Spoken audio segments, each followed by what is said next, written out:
YouTube channel. Today I am going to be showing you how to use Replit to start coding online.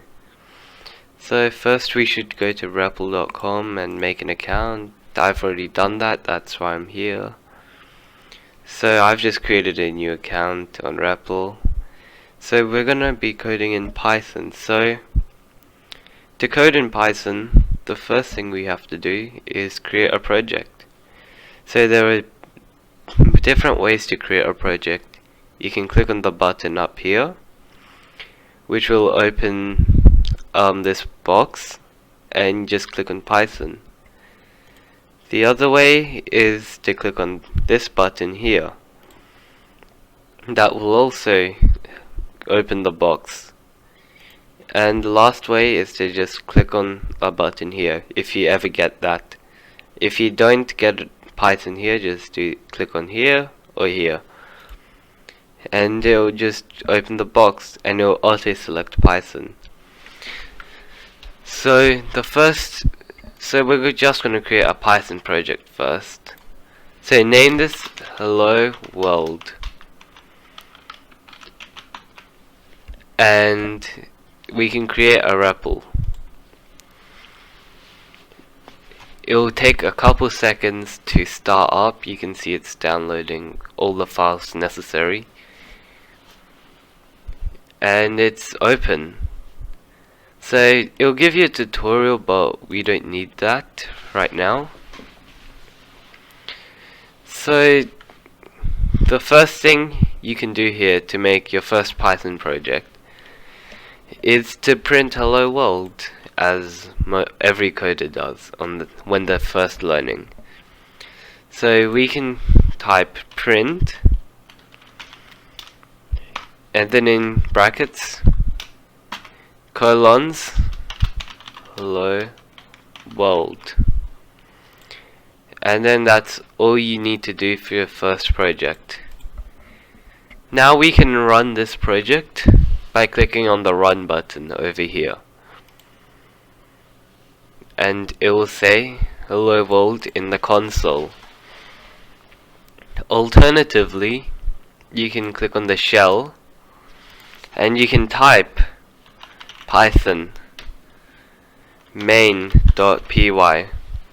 What this will do is use Python, it's our programming language, and the file that we have. As you can see, Replit already creates a main.py file, which we are going to use. If you press enter, it should also print hello world. Now in Replit, there are also packages that you can install. So right now you can see we already have two packages installed by default, NumPy and Replit. So you can click on these to see what they do. You can uninstall them if you want by clicking on remove packages.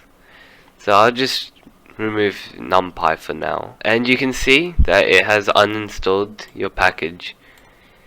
To install a package, you can search it up. So we'll just reinstall NumPy.